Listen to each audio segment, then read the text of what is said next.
the chair's office was chasing all recreation. Harsh. So, And then when they were looking for their driver, That's right. of course, there was one under there.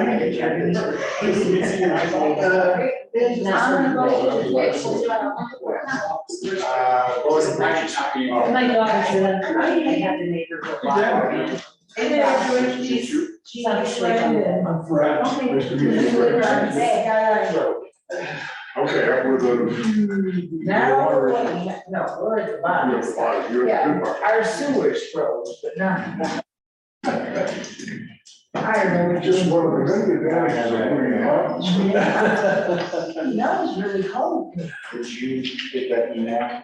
Yes, I did. Was that enough? Yeah. I kind of kept it simple. Okay. Yeah, can you write me one for the water line as well? Impressive. The one that the water is the No, we'll remove the hydrant. Okay.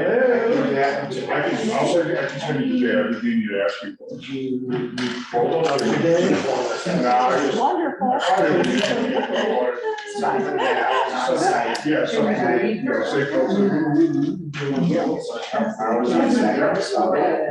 I got pictures. yes. Thank you. How are you?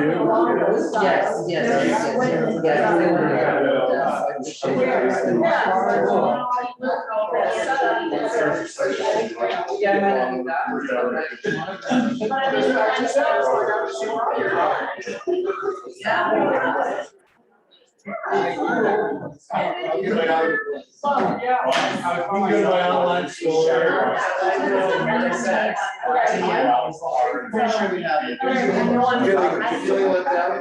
No, this is like. I've got another one for you. Yeah. Oh, awesome, thank you.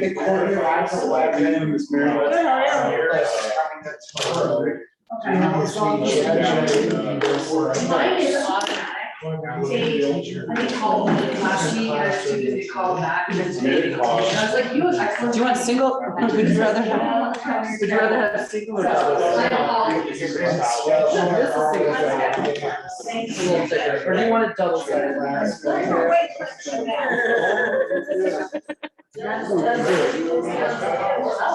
Oh, are these?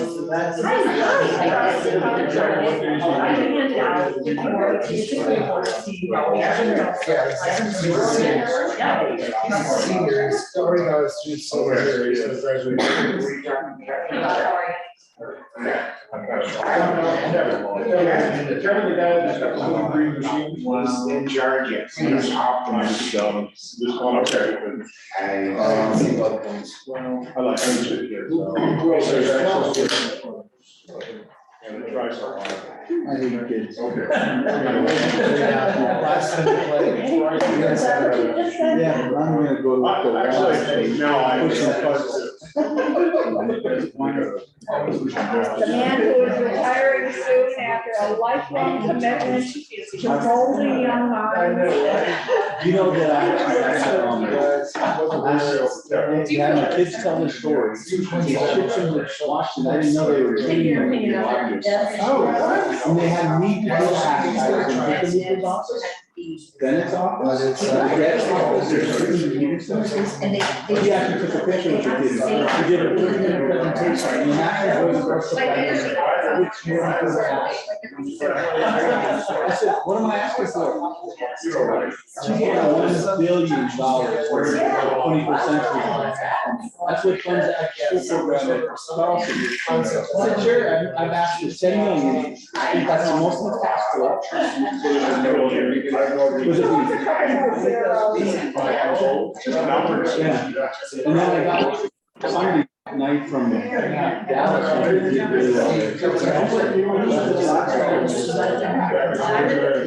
No, they run up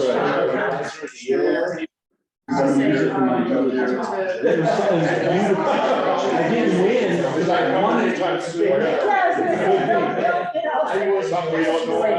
the back of the drawer, huh?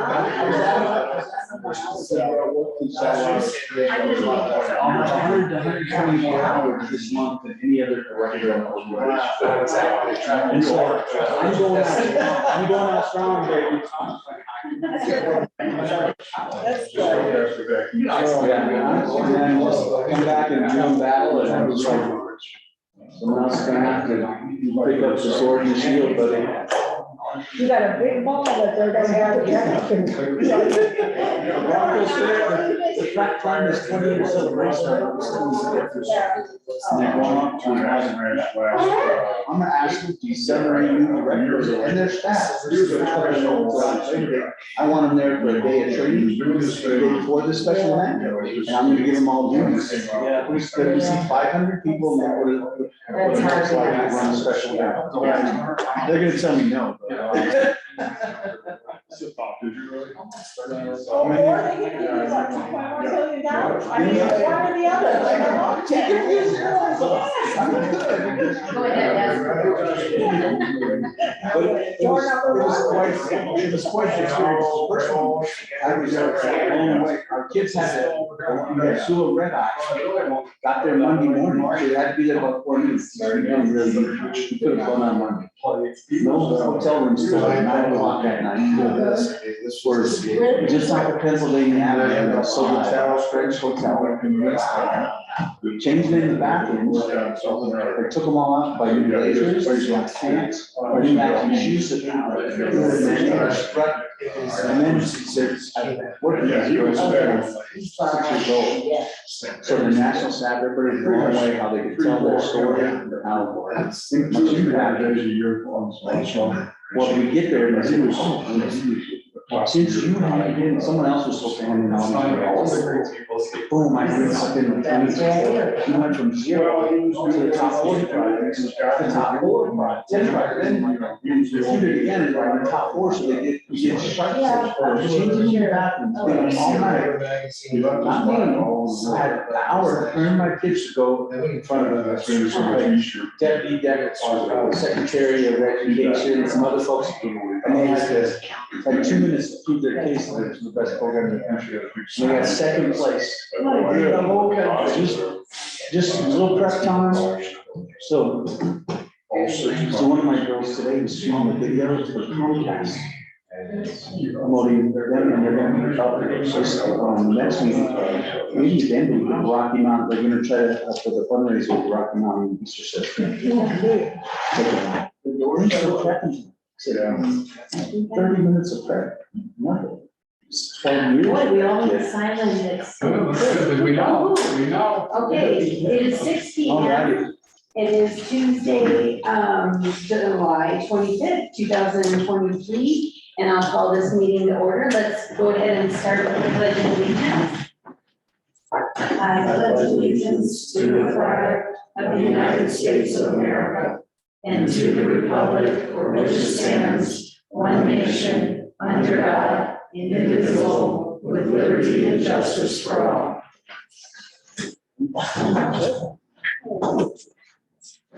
Roll call is next. I am Lynette Kelsey, Police Search.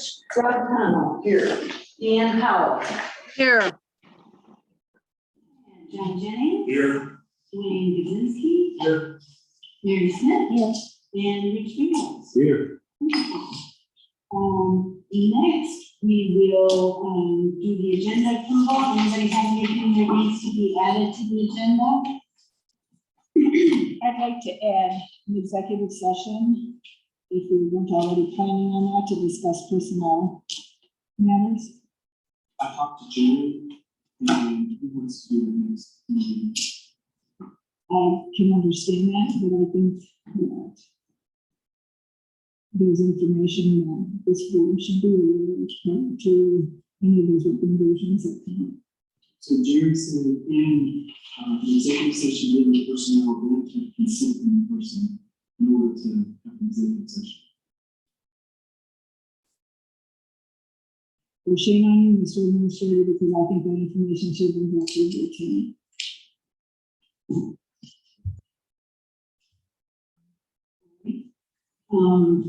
The only one I'm aware of is that, Bob Hamilton's going to give us an overview on the streets. And his, joint fire pits item. So, anything else? Okay. I would like to make a motion to approve the agenda. Make a motion to approve the agenda. Second, John. It's been moved and seconded to approve the agenda. All in favor, say aye. Aye. Any opposed? I gotta put it down as an opposed because I can't hear what's going on right now. It was clear for a while and then all of a sudden it went muddy. Okay, we're not. I have no idea what Mary just said.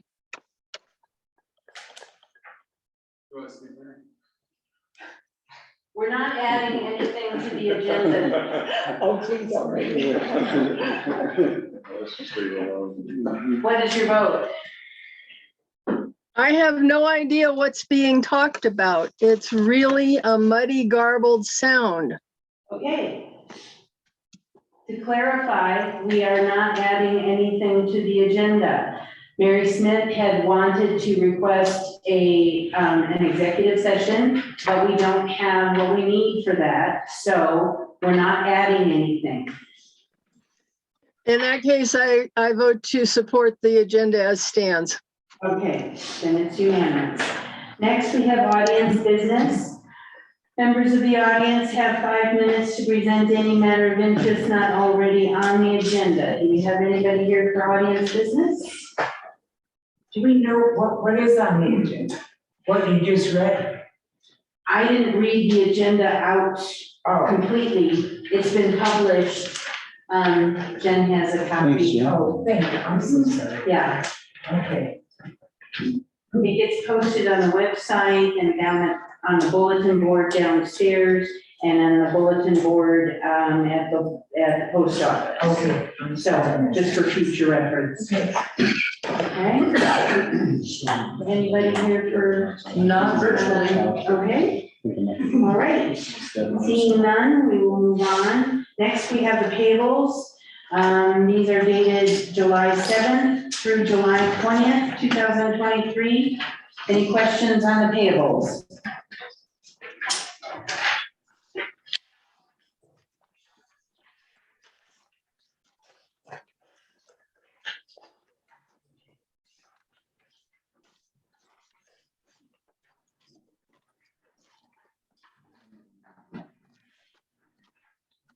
All right, any questions? Who'd like to make a motion to approve the payables as presented? I'll make a motion to approve the payables from 7/7 to 7/20/2023.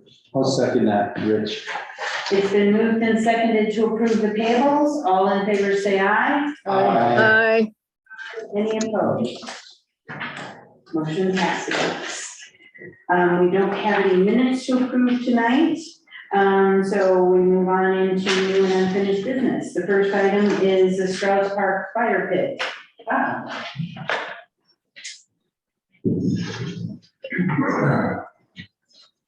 Good evening, everybody. As you're probably aware, when we got the feedback from CDOT on our original grant request for the park, one of the items that they commented on is that they cannot fund the fire pit. It's outside of their scope of what they want to do. So we've talked about it and decided just, we'll take that out of the grant scope. But the fire pit is still very much wanted. It came up with business promotions. Even if we had to do something temporarily, we really need to have a fire pit. So I looked at how we could do that. And in talking with Mary, we have another $30,000 budget allocation out of the Conservation Trust Fund. We budgeted for 2023.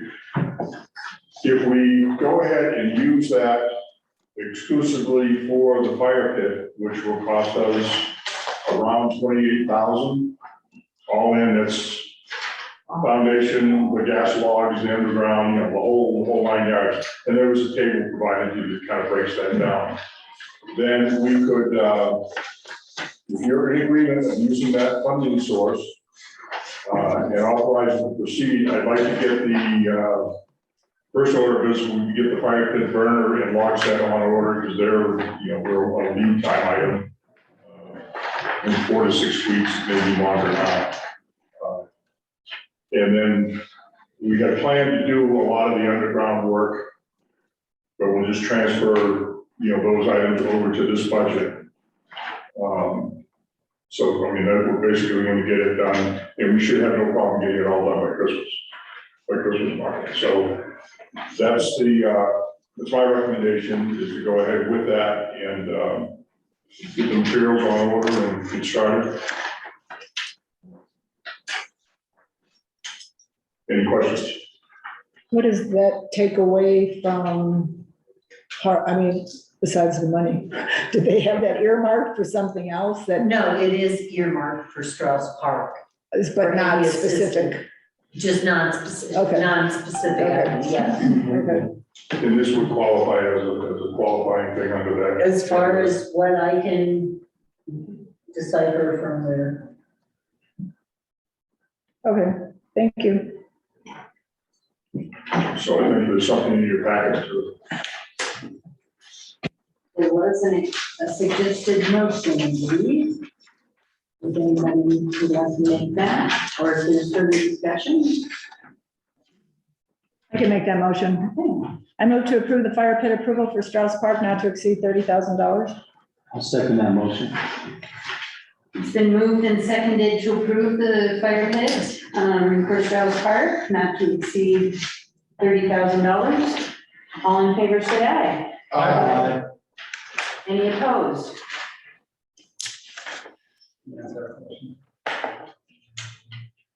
You just muted yourself. You're muted.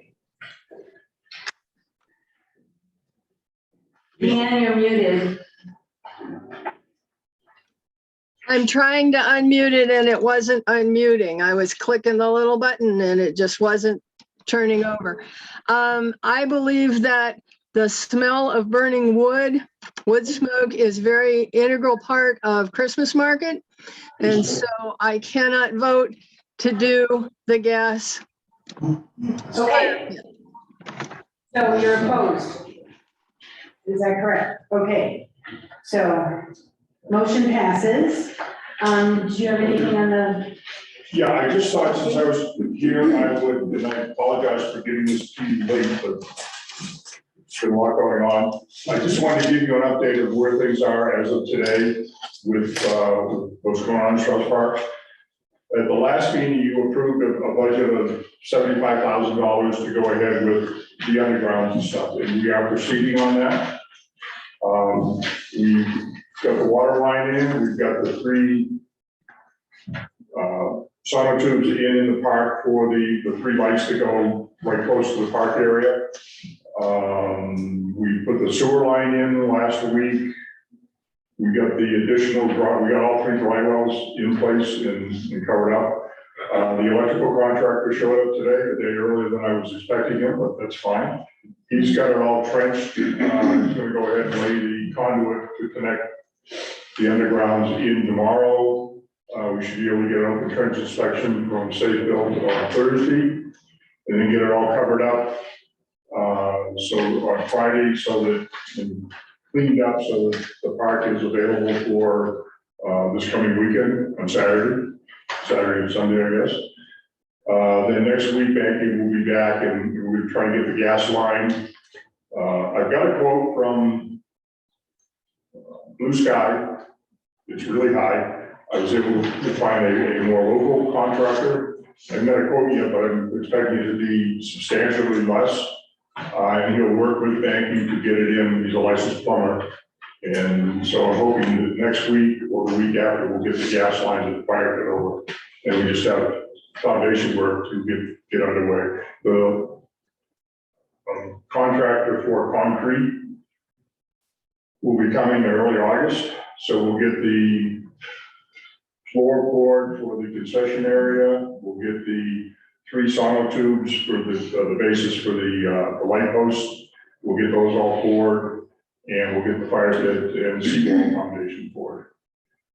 The only other item that I want to make you aware of is Mary worked with Lions Quarry to establish credit, and they've agreed that we can order our flagstone without having to pay the 75% upfront fee. Because we want to keep that in the bailiwick of the grant funding. So I would like to proceed with getting that on order. There's a couple issues I need to talk about with DRC this Thursday night regarding whether it's going to be snap cut or sawn. Lead time on the snap cut is like an extra 2 or 3 weeks. So we're starting to push it way out. They said they could do either one for the same price. So if DRC agrees with the sawn cut, we'll probably go with the sawn cut, which actually should be good, because it'll allow us to put the stone slabs closer together, so it'd be more viable for handicap use. So if you're in agreement, let's go ahead and place the order. There's no money out of our pocket now.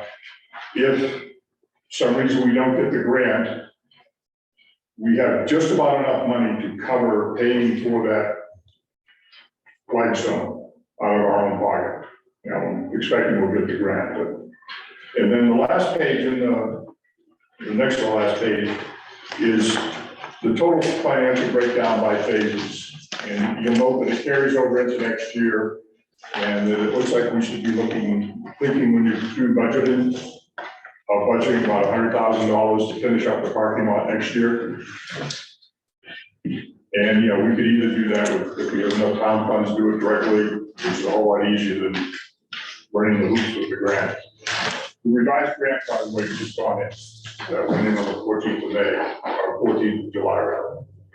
And we took care of the issues that they were concerned with. Cindy had a conference call with them prior to that, so we kind of got our act together, and hopefully this should go through here sometime, second half of August. Okay. Next time you'll have an actual, this is a preliminary report, you'll have the full report with all the details next time. Motion to approve that, the flagstone gets ordered. Okay. Who'd like to make that motion? Oh, go ahead. I'll go ahead. You're Mr. Parks, go for it. Yeah, I mean. You're the Parks Commissioner. I'll make a motion to approve the purchase of the flagstone. Ordering. Yes. Ordering for flagstone. Yes. Oh, we got credit. I Well, know. we're on the hook for it, but we don't have to pay for it until we receive it. At this stage, yes. I'll second that motion. Okay, it's been moved and seconded. All in favor, say aye. Aye. Any opposed? Great, thank you. Thank you. Okay. Next, we have the ESI road improvements for Main Street concrete pans and 5 bridge resurfacing projects. So as you can tell, ESI is here today. They've got part of Main Street blocked off. They're gonna be doing some concrete pans from 14th all the way down to Sunset, where the intersection of Sunset and Clear Creek Drive. So that's Sunburst. Sunburst, sorry, I said Sunset, Sunburst, yes. So that's a phase 1 of a phase 2 project. The phase 2 will be the resurfacing, and that'll be next year. So we don't have to fund that. But in your packet, I put 2 things or 3 things to kind of explain how we are, what's going on with our road improvements. What this request for tonight is in order to do that project, in order to do the concrete pans on Main Street from 14th to Sunburst, and also to do 5 total bridges. So if you look at the last contract that was approved, 1 bridge was added to that one, and that was I think it was Taos. And I was trying to figure out which that was. Are we talking about the one on 8th Street? No, so I have them on the sheet. the one that was on the existing contract was 22nd Street. The ones that, that will be added to this one, no, I'm sorry, the one that's added to this one is just House. So, And I don't understand which that is. By the old school, House. House Street Bridge, I don't know. but, Ryan, do you know? by the, I mean, Okay. I know we That's talked right. about, That's, I That- wasn't placing that. yeah, road condition and the, Only one's house. yeah. Okay, okay, okay, I just didn't have it, There's okay, no other bridges on top. okay, it's in the 800 block. the doctor. That's near the Presbyterian Yeah. Church, okay. Mhm. So, and so that's added to the bridge list. What was from last year's project that got approved, that they have not started that project yet, which they will, they'll do all of this together. That'll be 11th Street Bridge, Rose Street Bridge, 15th Street Bridge, House Street, and 22nd Street. So all of those now will be part of the resurfacing of the bridges, which is a state mandate. And so we know we have a few years to get this done, but we have the funds and we prioritized it to get it done. So that's what that is. So you have what the cost of this project is. You have kind of what was approved last time and showing where we are on that, what's completed, what's remaining. And then the last one is showing the change order that was for 8th Street, the pans and the sidewalk that had to be re-engineered, and that was approved, but that was, that's also listed on it, just so you can see where we're at on our improvements. So we don't change anything in this contract, we get back $25,000. So that 25,000, that's question mark there, is that what you're asking about? That one is put in case there's anything that needs to be changed in the field. So they will not do it unless it is approved by us, but it's a contingency. Got We change things, it seems like frequently in the field, and this one's, instead of having to come back to do it, we're putting it in, and if it needs to be adjusted, we have that buffer to do the adjustment, and that is part of the 307,000. So not to muddy up this one, but didn't we push back on the completion of one of the other road projects? Either 8th or Rose, or because we didn't have all of the funding, and so we were delaying that till next year? So some of them in the field we've changed, like 8th Street paving, we decided to cut it completely because we didn't have the funding for it. And so they credited it back to this. Okay. I mean, we did make a couple other changes, but and this one specifically was, we're not gonna have the money to pave any of Main Street. So all of the money is going towards the concrete pans now to go all the way down for drainage. And so then we'll work on the completion of that Next. street for next budget. Yeah. When are we gonna start the bridges? Immediately. Like a Whenever- time for a big event that we're hosting this Friday and Saturday on South Street? I don't know when they're supposed to be doing it soon. Mary? I just, before it goes to vote, the staff recommendation and the recommended motion are incorrect because it's the 307 plus the other 45, 187 for the other additional bridges that weren't on, you see what I'm saying? So it's more like 360, 357 or something like that. What's the other amount? 45 what? 45, 187, 90 for the 4 additional bridges. So you've got the Taos Bridge and the Main Street drainage pans, which is the 307, 685, but you need to add the 45,000, 187, 90 from the previous year's quote that wasn't done. Correct, and we did not pay for any of that in the past. It was Correct. just, it was agreed to, but then the changes occurred, so that's correct. But I'm just saying 307 is understated. So it's 352, 872, That 90. sounds about right. Do you think we could bargain on that 90 cents? Maybe. I think I got that in my car. Dig deeper into your pocket. I'll offer you a great rate. Yeah, thanks for correcting that, Laura. Okay, any other questions on this? Who would like to make a motion? I'll make a motion. I move to approve the ESI quote for road improvements on Main Street, and the resurfacing of the 5 bridges for $352,872 And 90 cents. and 90 cents. I'll second that. Okay, it's been moved and seconded to approve the quote. All in favor, say aye. Aye. Any opposed? Okay. Can I make a comment on our road construction? I think it's great. I'm glad we're doing it. But it was brought to my attention today that some of our trash pickup in town could not be completed because of our road closures. Okay. And since we're doing that a little bit more now, is there a way that we can give some advance notice or publish that somewhere so that, because I mean, especially with trash, we've got what, like 10 different companies that come through town, so it's easy and you guys aren't picking up phone calls. I had a question about that, and I was gonna mention it to Scooter, but I was under the assumption that one of the lanes was open and they could let the trash truck through, but. That's correct. But I don't know how assertive they are when I don't know, it just came to me like second, third hand, so I just thought I would throw it out there. I think it's something we should consider since we're on this great path to Well, so the road, especially if we're gonna. containers get rolled out to where they can get at. Well, in our bridges, I mean, if we're gonna be working on bridges and stuff like that, so they can just do an alternate route. I mean, that would be common sense, but,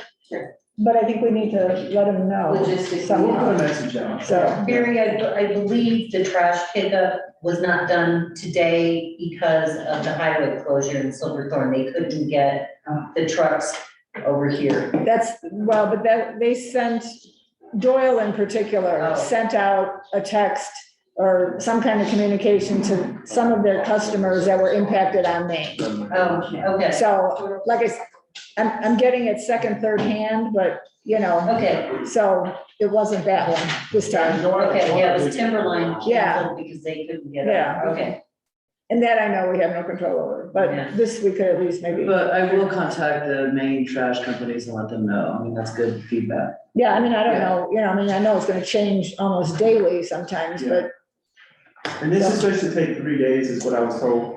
So, but we'll put a message out. Okay, thank you. all right.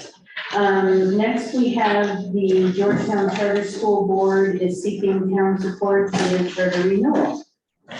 Hello, everyone. I'm gonna stand close to the owl. This is an additional piece of paperwork for you.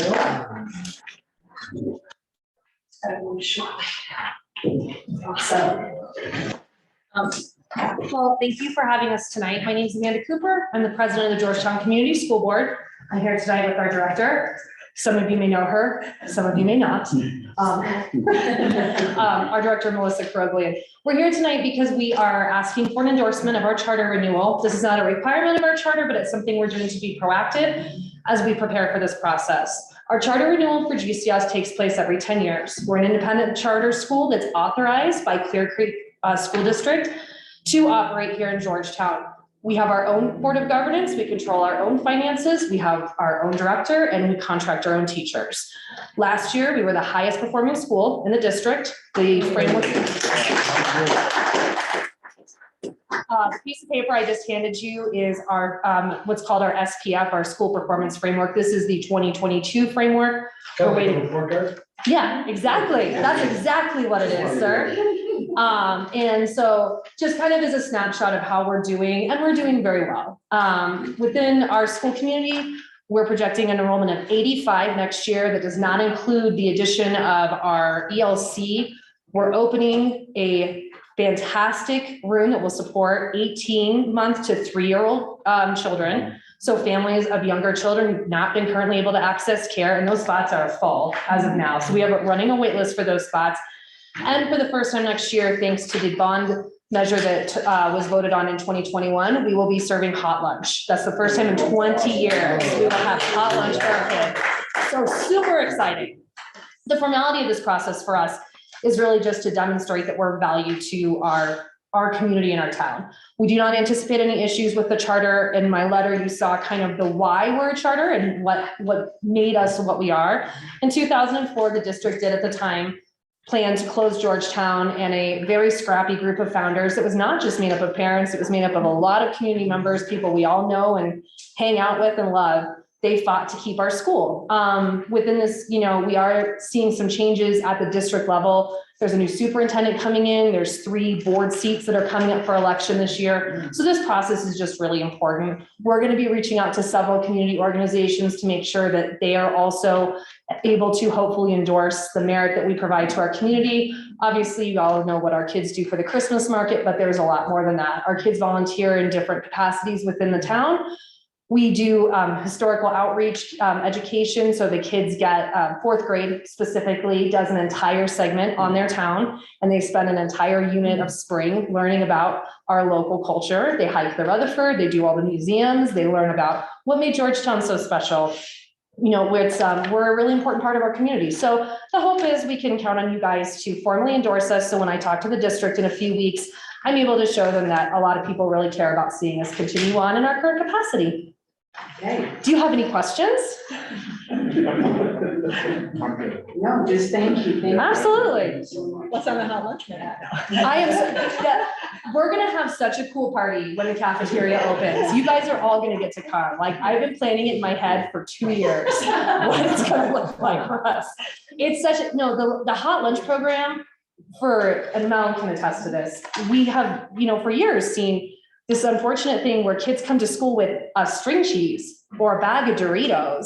And as a school, we have like Uncrustables and like some, little things like a pantry that we do get support from the county on stocking. We get amazing support from Mountain Backpacks, but it doesn't replace that hot lunch and hot breakfast. I forgot that part. There's gonna be breakfast too. Yeah, we'll have breakfast and lunch. And because Colorado passed FF last election cycle, no kids have to pay for lunch. So not only are we able to make sure everyone's getting fed, but we don't have to worry about putting families in financial predicaments to try and come up with that lunch money. So this is a really big deal. Our staff is super excited. So the cafeteria is currently slated to open mid-September. So we're going to run about a month into school. Yes. I should not got something because it's wild in there right now. It's better, but it's a really big deal. So when the time comes, we'll make sure to invite everybody, but we're hopeful that we can let our authorizers know that you support Georgetown. Absolutely. Oh, Deanne, sorry. Yes, Deanne. Could you tell us what the ELC means in a little more? I'm assuming the C is childcare. Can you tell us more about it, please? Because we're in dire need of that here. Absolutely. So it's the Early Learning Center is what the acronym stands for. We've had already in existence a preschool program that serves kids from 2.5 till 5. So basically pre-K. There's a lot of changes in that whole landscape in the upcoming year. We're now going to be serving an 18-month. So we're basically another year younger of kids. And it is in our strategic plan. There is no promises yet, but it is in our strategic plan that we would add on an additional room in 24-25 to serve an even younger population of 12 to 18-month kids. When you're working with these types of programming, the ratios are really tricky. Yeah. And the younger the kid, the higher the staff to child ratio is, and the programs can become unfortunately cost prohibitive and space. One of the things that we're lucky to have is we do have some space over there. And so in previous inceptions, a long time ago, we had an infant room. Like we served families that had 6-week-old kids. And I'm not sure where that went away along the line. I don't think that's not in any of our current plans, but the 12 to 18-month room is in the strategic plan for down the road. And a lot of that hinges on space, staffing, funding, Mel's sanity, how much work her board is feeding on her to get that stuff done. But we're really happy that this new room is going to be available to families next year, and it is full. So you'll be able to get it licensed, you'll be able to. It's already licensed, it's done, it's done. That is such a hurdle. Yeah, no, it's licensed. It's staffed, it's licensed, it's got a wait list. Yeah, I can tell you the difference between a cold meal and a hot meal. I filled out paperwork today to get hot meals reestablished. There are twice as many kids eat. Yeah, You know, the Uncrustables and maybe a lunch with a quarter piece of pita, carrots, and yeah. that just doesn't cut it.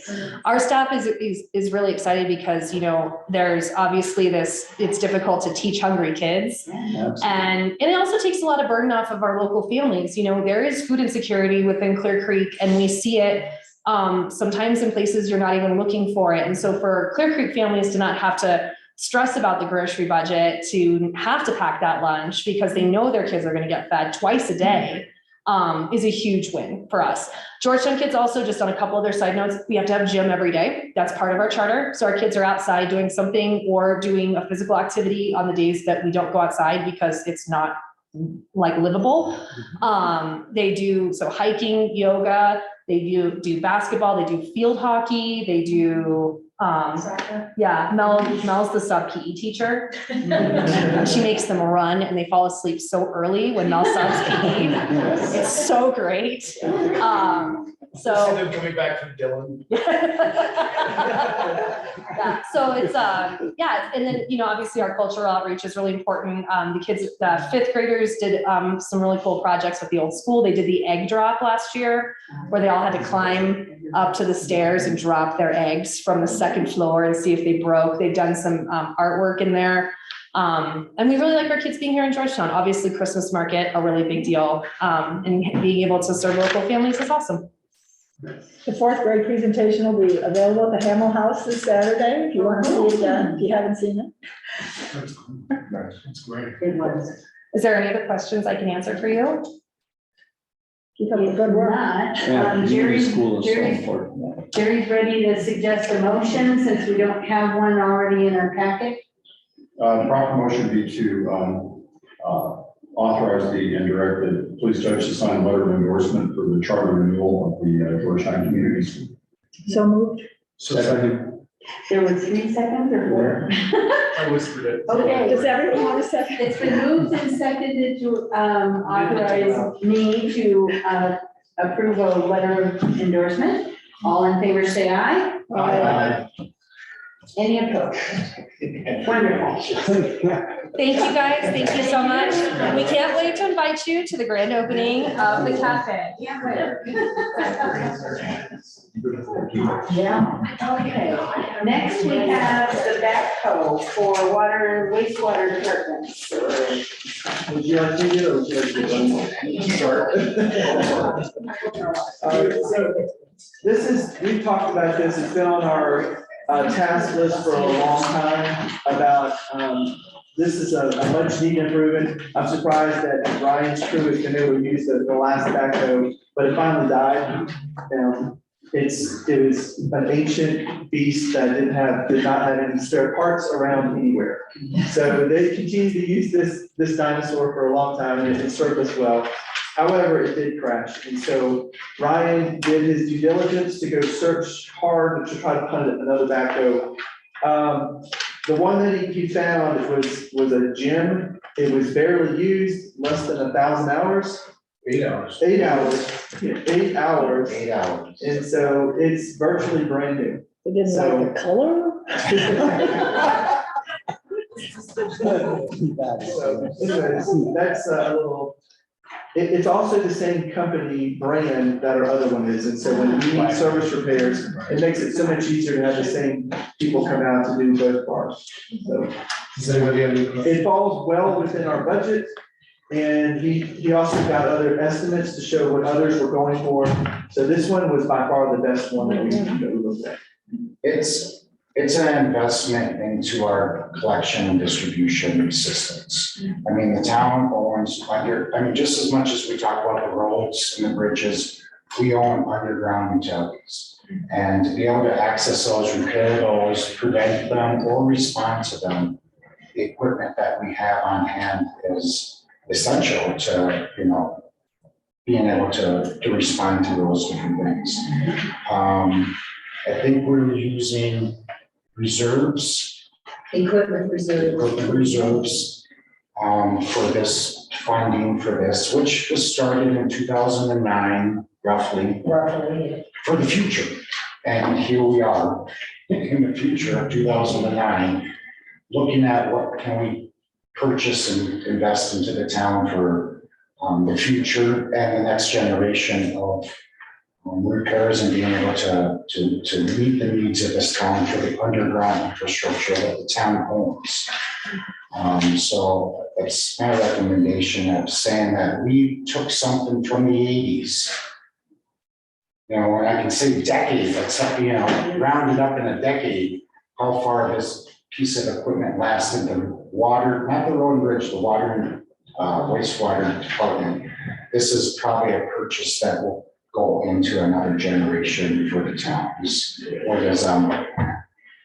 Yes. With the balance, could we buy a maintenance contract or something like that? Well, I think it's 84 months is what the warranty is on this brand new piece of equipment with 8 hours. Like, it's gonna only dig dirt probably ever in this town and community. And so, Hopefully that in January. Don't say that. that's my recommendation is that I had to sell myself on it before I could even bring it to the town. And it's time for the town to move forward with something. And we're building that new garage down there to keep this equipment indoors, different things like that. So we look forward to this purchase at some point, and today is the day. Okay, Any great. questions? You gotta work with it, what do you think? I played around with it a little bit. It's pretty nice. It's a 416. It's about this, I mean, ours right now is a 410. It's smaller than what Road and Bridge does. They do a little more borders and landscaping and different things like that. Ours has probably been operating at like a 210 rate. You know, 410 hasn't been operational that way. The piece of equipment that we're buying is comparable to a John Deere is a 310. So it's a little bit less than what we've had in the past, but we haven't I don't think been at 410 for decades. And so the piece of equipment, this route, I don't think what Road and Bridge had purchased is necessary for the water and wastewater department.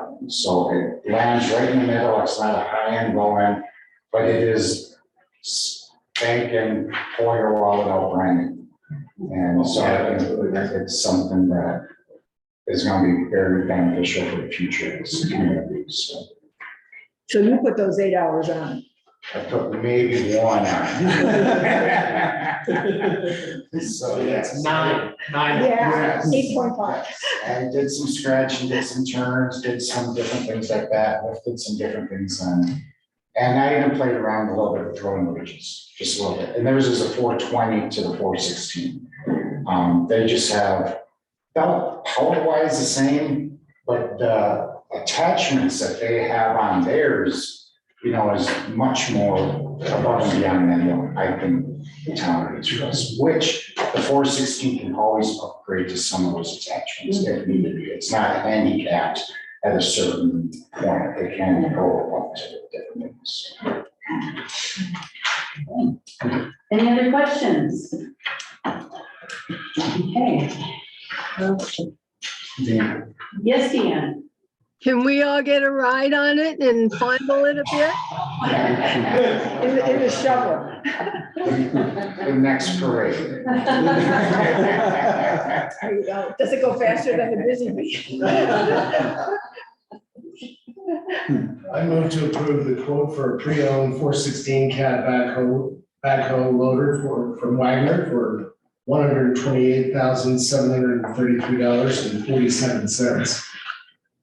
Second. It's been moved and seconded to approve the quote. All in favor, say aye. Aye. Any opposed? Motion passes. Thank you. Thanks, Ryan. Thank you, Ryan. Yeah. Okay. Town financial audit is next. We have Mr. Mayberry virtually. Oh, hello. All right. Hello, thank you for having me out tonight. I'm not sure what your normal audit presentations are. So I'll try and give you a middle ground and not completely bore you to death, but give you some detail. This is our first year of doing your audit. Can you hear me okay? That'll be the first thing. Yeah. Yes. Okay. Perfect. Okay, so I'm not going to necessarily flip through every single page or necessarily flip through the audit document itself because that'll really bore you. So like I said, I'll primarily hit the highlights. The audit for being a first year went extremely smoothly. We really didn't have any issues necessarily going through the day-to-day operations and the day-to-day books. We've got a couple suggestions primarily related to capital assets, and it's not necessarily something that is an immediate need, but something to address at some point. There was a new accounting standard this year that required us to report leases. You have a tower lease, but unfortunately we could not find the original or the appropriate document related to that tower lease. It's potentially large enough that we need to report in your financial statements, but since we don't have the document itself, we can't look at the dollar amounts to see should we be reporting it or not. That is actually an income source, so it would be reporting an income source and a lease receivable.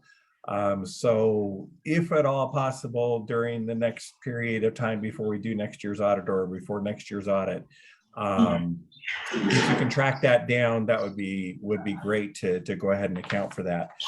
Like I said, I think the audit went fairly smooth. Mary didn't kick us out by the end of the week, or she was ready to get rid of us, but I don't think we were too hard on her. Results of operations wise, your general fund had a really good year relative to where you were at the year before. Expenditures were actually down a little bit from the prior year. Your biggest thing was your total revenue or your total taxes were up.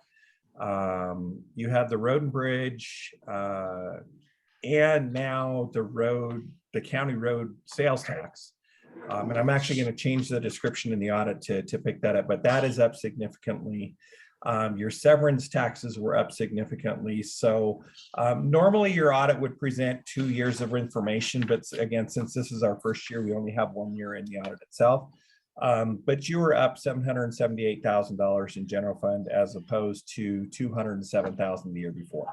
So, and again, most of that is just new revenue that you had come in. Sales tax fund, that's just going to depend upon, and that's on page 8 of the audit where we're at the 778,000 is at. Sales tax is just going to depend upon whether or not you're doing capital improvements in a given year, or if you are saving for future, or you just don't have as much going on. So last year you added 248,000. This year you spent a little bit more, so you only added $55,000 to the carryover. Your other two governmental funds are, make sure I get my titles correctly, the CTF fund, and I know you approved the fire pit. At the end of last year, you had about $46,000 in CTF funds. I think your fire pit was not to exceed 30, plus you have your funding for this year, which depending upon where that's at, between $5,000 and $10,000 probably. So you're using a little bit of your CTF money, but you're definitely not spending all of the money that's sitting there. And then the other one is the town promotion fund. Those are considered non-major and smaller. Overall, those two combined were basically flat, and $1,300 increase for the year, and you have $90,000 total between the two. Water and sewer fund. There is one other change I need to make in the audit. You don't see it in the audit itself, but in my draft, we included a column in our presentation for the 2021 numbers because we wanted to make sure the 2021 numbers from last year's audit were matching up with or reflective of how we were presenting in 2022. For some reason, there's a bust on page 11 where we have a prior period restatement in the water fund. There isn't actually, it's a 21 formula error. I have fixed that, and I will make sure that gets corrected in the final version. Wastewater fund, we do have a prior period adjustment. That is related to a capital purchase that you did in the fall of 2021 that was not actually capitalized. So you expensed it in 2021. It should have been capital when Mary and Kyle went through and looked at capital assets this year.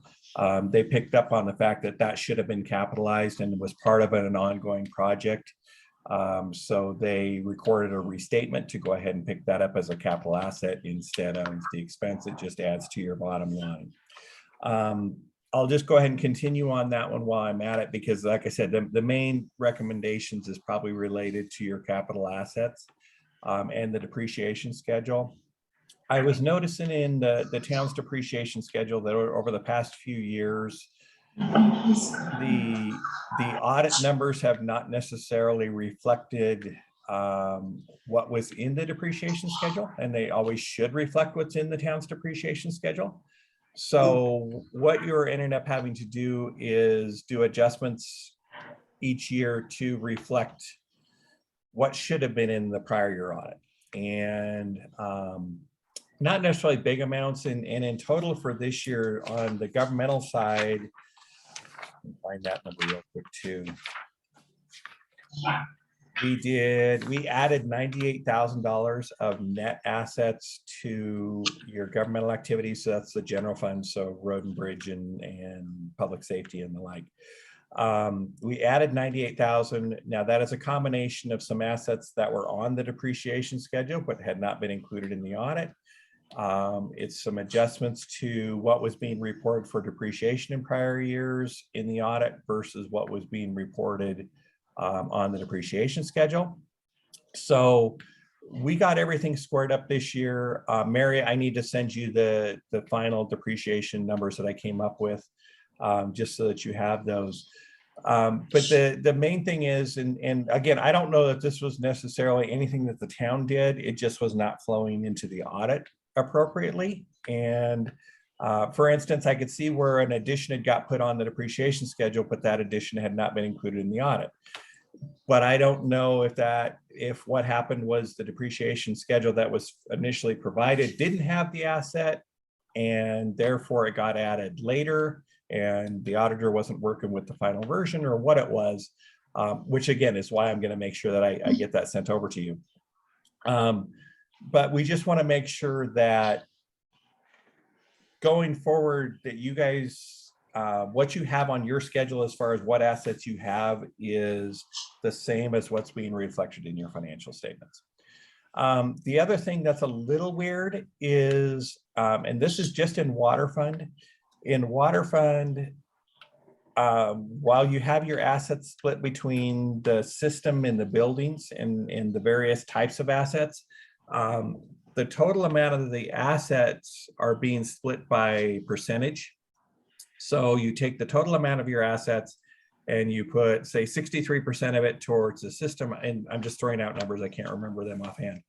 63% of it goes to the system, and the remaining 37% goes to buildings. But then your depreciation is not being allocated at the same percentage. So I'm thinking in the long run, you probably want to go through and look at the individual assets listed and actually categorize them as a system asset or a building asset or whatever category you're going to present them, and that we get the accumulated depreciation to just square up with that. Not a huge issue because it doesn't change your bottom line at all. It's just there's a little bit of an inconsistency on that. Again, not a huge issue. Sorry, I got sidetracked with the prior period adjustment and the adjustment. So, or the capital assets. Overall, water fund was at $419,000. Wastewater fund, sewer fund was up $218,000. To have a positive bottom line is great. That means you're covering your depreciation, you're setting aside money to replace assets going forward. Oftentimes what we look at is, let's make sure that you're covering at least a portion of your depreciation. In your case, you're covering it all. So your rates are set to the point that you're actually adding instead of using, I mean, you're always using up those long-term assets. You're just putting the money away in order to replace those. And oftentimes in a water and sewer system, you're not going to be able to pay for capital, like the big things outright. Oftentimes you have to go getting grants and loans. You're just providing or setting aside additional funds to have matching dollars for those going forward. But like I said, overall, the audit itself for a first year, coming in and having to learn your processes, and we dug into certain areas in more detail than others. And we do that on a rotating basis. So the items that perked our interest this year, we went through and made sure that we were comfortable with. We'll hit some of the smaller items next year just to make sure that everything else is looking good. But from our standpoint, everything is working well. Like I said, if we can track down that tower lease, that would be great. And we might want to visit, or Mary and I will visit a little bit more about capital assets prior to the end of the year, just to come up with a game plan. Any questions? No, I thought it was very clear and easy to understand. So thank you. I'd say that's where I wasn't sure is how much detail do you want and versus how much am I going to put you to sleep? So. Good job, Mayor. Okay, if there aren't any questions, let's go ahead. We need to approve this so that it can be filed by the deadline, which is next Monday. Yeah. Correct. So, And Tim, you'll file that, correct? Yeah, we'll file that for you. And like I said, I've got the one change to the water fund, and then I'm going to add an additional note or add to the description on the road and bridge line that also includes the county sales tax. okay. All right. Would like to make a motion to approve this audit. I'll make a motion to approve the town financial audit. I'll second. Okay, and this was for the year ending December 31st, 2022. It's been moved and seconded to approve. All in favor, say aye. Aye. Any opposed? Wonderful, thank you. Thank you, Mayor. Thank you so much. Thank you. Have a great evening. You Thanks, too. Tim. You too. Yeah. Okay, next we have a discussion on in-person meetings. Okay, you have a memo in the packet from me dated to July 19 at your last meeting that I wasn't able to attend, but I appreciate your letting me be somewhere else because I got too booked. But you took a motion directly to bring back information on procedures for remote attendance. And I have done that. I've surveyed a number of municipalities and have put this memo together. There's really two parts to the memo. The first part, the first page just really describes the authority you have, and that emanates from the charter. You have the authority in the charter very clear to determine the rules of your proceedings. Most all home rule and territorial charters, cities have that authority, and you have it in the charter, and you have the ability in the charter to enforce those rules and to adopt them. And as I indicated, you act by motion, resolution, and ordinance. Most cities will either adopt their rules of procedure for the council, and most cities have some form of rules of procedure. Most cities will adopt them either by ordinance or resolution.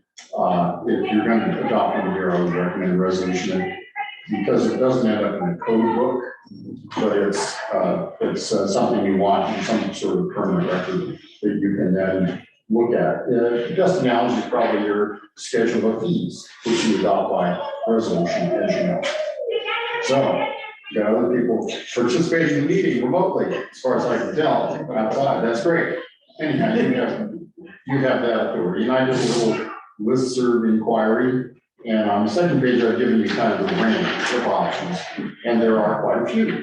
There's a big range, all the way from what Georgetown does now, which is to have no particular procedures. But your rules of the game are silent on that. You have the power to adopt rules to govern your procedures, but you have not exercised that power.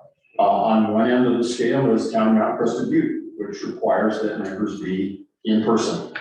If they want to attend virtually, they are allowed to, but they attend like another member of the public.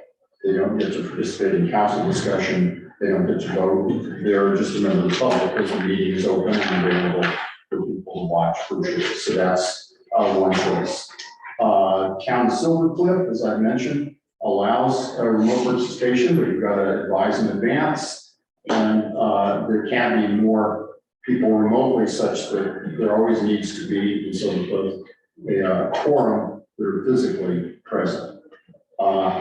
City of Thornton takes another approach and they say maximum of 4 electronic remote participations a year. They also, for extenuating circumstances, they also have some rules which I thought were interesting and pertinent.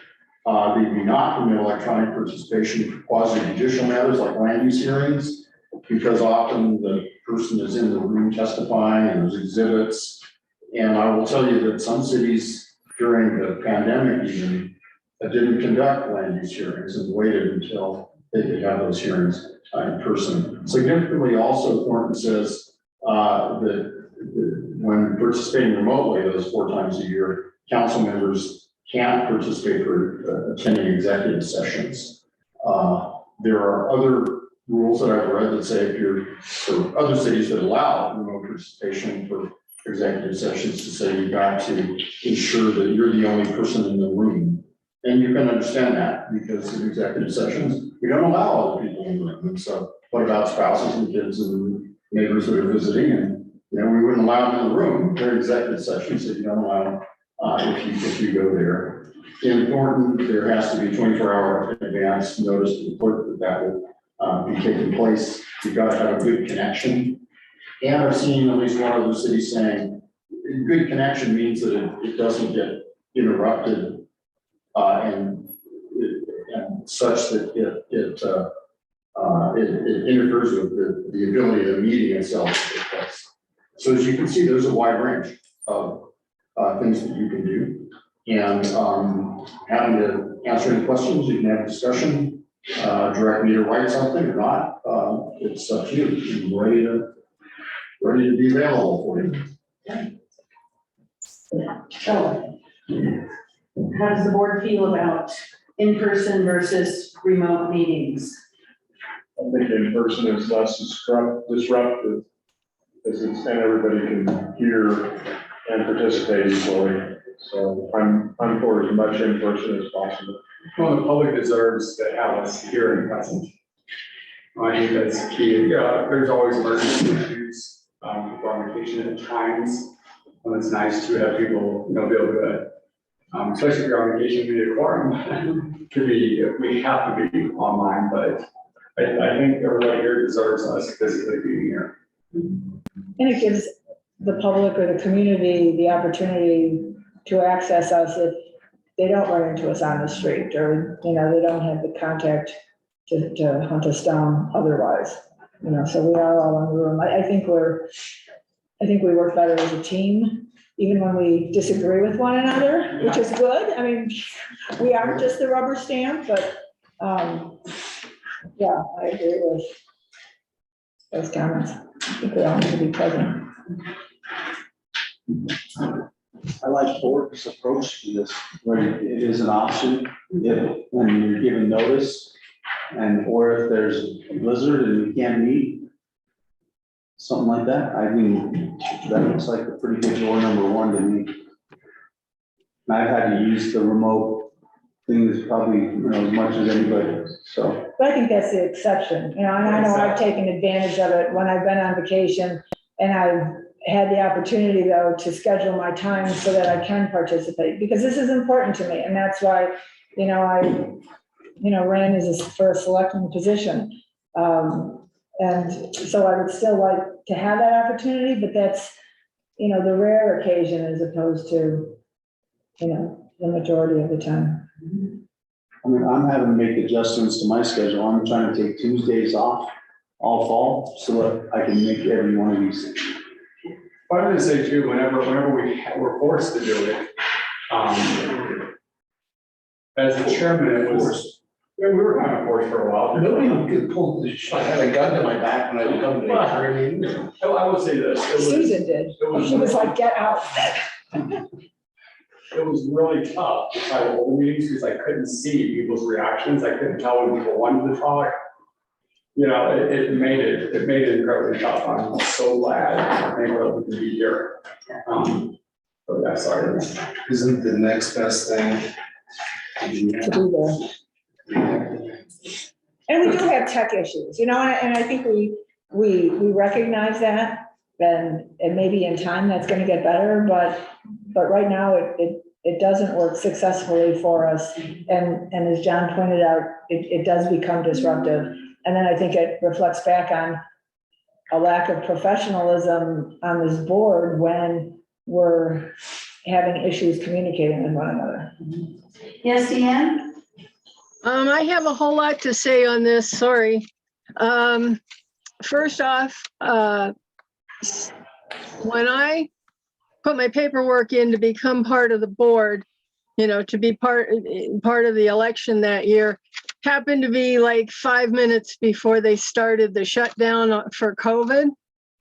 And all of the time we were doing the meetings through COVID on Zoom, everything was crystal clear and wonderful. The acoustics in the room are really pretty poor. This is our official recording of our meetings. So consequently, it needs to be pristine. I'm in the middle of year 3 and it's not doing that. There are other extenuating circumstances. For example, I had a really bad reaction to the vaccine and couldn't get more of them beyond the first one. Consequently, I didn't want to expose myself to any of the possible generations of COVID. And I'm still in a position where I'm just in the last 2 or 3 weeks going out in public without a mask. And I'm feeling myself starting to be too tired again.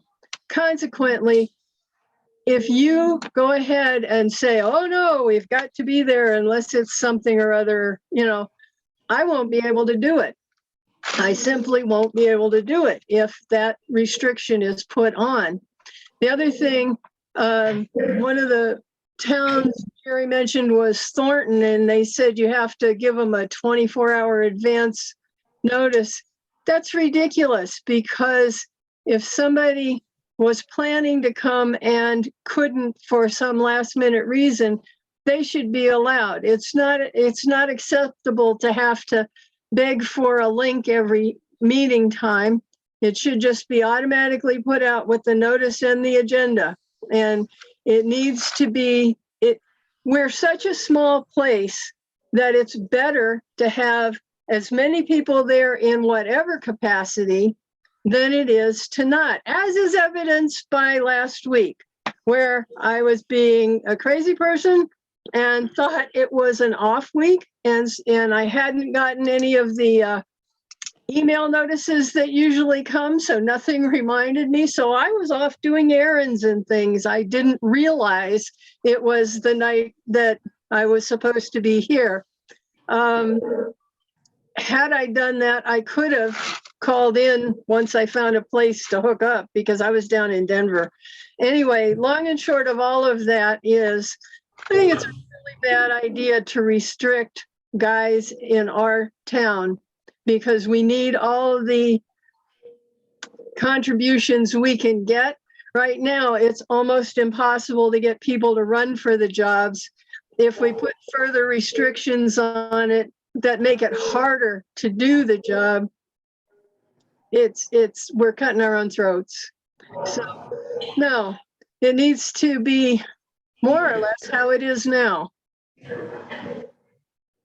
Okay, thank you. Okay. Yes, thank you, Alan. All right. Okay. All right, any further comments? I would agree with her on the 24-hour notice. I don't think that's necessary. I still would like the meetings to be in person as absolutely much as possible. So just having a normal absent, you know, if you're out on a trip or something like that, you could call in as long as it's a reasonable thing. That would be my feelings. Yeah, and I don't agree with, if you're willing to take this position, I think this is part of what comes to it. I do construction, I can't not show up to the job. I can do a lot of phone calls, but I physically have to be there, or I kind of don't have that job. Or I would choose not to be part of that job. I think it's so important that we're here as much as we can. There are exceptions. Not like with you, Dan, I get it. I would much rather you be here. I'd love to hear what you always have to say, but it's hard because of how it comes from there, and it becomes very disruptive. But I have compassion if you are sick and you can't get out. But I don't know how that overlaps with this. We need to be here. That's just, I'll stick with that 100%. We need to be here. Okay. What do you have to say, Jared? Well, I told you, you've got this. You kind of said it, but now you've heard us talk. You've got this wide range. I'll do what I usually do as a discussion kind of evolves. There's usually a point where I'm saying, well, here's what I'm hearing. And clearly where likely you're headed is some kind of procedure that you'd like me to put together. But I also perceive you'd want that in a future packet or your next packet so that you can see it ahead of time and probably tinker with it. But it would be helpful to me probably to hear a little bit more reaction on it, because I think I'm hearing, yes, we like a procedure that limits remote participation, and fine. And I think I'm hearing from John, unless otherwise others disagree, no advance request necessary. But I do put our links out, and I will tell you, a lot of cities put their links out, and there's no real, like the 24 hours, I will say, is probably a remnant hangover from cities putting these policies in place at the time of COVID. Right. And everybody was kind of putting that system together, and they said, let us know ahead of time, because they didn't have a system that they were used to accessing. So there's, I'll ask for Jan's comments in a minute, because I think those are relevant to whatever I would put together. But let me go to my list. I'm inclined to say, no more than blank times per year, unless extenuating circumstances, leaving the blank for y'all to think about. That's not maybe one you want to ice necessarily tonight. You've heard some thoughts, but I would say that. What would be helpful to me is to get your thoughts about executive sessions. I feel less strongly, I'll say, about the quasi-judicial hearings, although a remote participant really doesn't get the same experience from whoever's presenting their case. It's just true, you just don't. So I'd love to hear what you think about quasi-judicial, like land use hearings and executive sessions, in terms of, because some cities are, allow both, and some cities say no to both. I'm not sure I found one that said yes to one and not the other, but I think I would like some thoughts around that for me to plug in. Thoughts about land use hearings? Well, there have been, and not just in land use hearings, but there have been circumstances where we had somebody kind of presenting something, and they're bringing it in directly here, and it's handouts to the board, and that leaves anybody who's joining on screen at a disadvantage. And we've sometimes tried to scramble and run downstairs and scan it and email it, but that's cumbersome too. I mean, everybody ends up twiddling thumbs and waiting. So I would say that's a very compelling reason for being in the room, if at all possible. From the leader's perspective, I agree with you, Dwayne.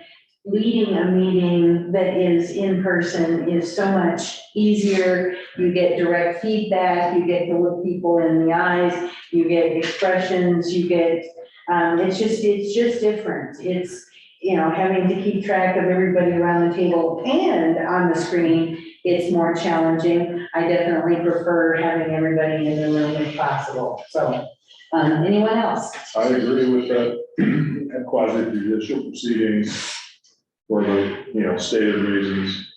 And executive sessions especially because we can't control the room. This executive sessions are very sensitive, and I had a few when I was at the club, and I had to lock myself in a tech lab where no one else could hear, but is that always what folks are doing?